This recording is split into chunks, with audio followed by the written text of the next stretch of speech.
नमस्कार मित्रांनो, घरोघरी मातीच्या चुली मालिकेच्या पुढील भागात आता जानकी देवाकडे प्रार्थना करत असते व म्हणते की देवा, ऐश्वर्या या घरात परत यावी असं मला मनापासून वाटतंय. हे योग्य असेल तर मला कळू देत देवा. तर आता देवाकडून एक फूल खाली पडतं, म्हणजेच देवाने तिला हो असा कौल दिलेला असतो. तर जानकी नंतर येऊन सगळ्यांना असं सांगते की ऐश्वर्याचं या घराशी असलेलं नातं अजूनही तुटलेलं नाहीये. देवाच्या मनात तेच आहे जे सारंग भाऊजींच्या मनात आहे.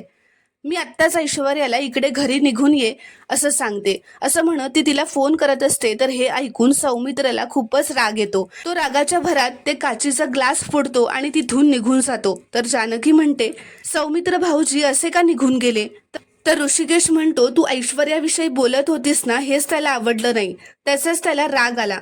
तर जानकी म्हणते, असं जर असेल तर मग आपल्या नात्यांना सुद्धा असाच काचेसारखा तडा जाईल आणि मी असं कधीच होऊ देणार नाही. तर मित्रांनो, पुढील भागात आता जानकी ऐश्वर्याला पुन्हा घरी घेऊन येणार का, हे पाहणं खूपच रोमांचक ठरणार आहे. ते पाहण्यासाठी चॅनलला प्लीज सबस्क्राईब करा आणि व्हिडिओला एक लाईक नक्की करा.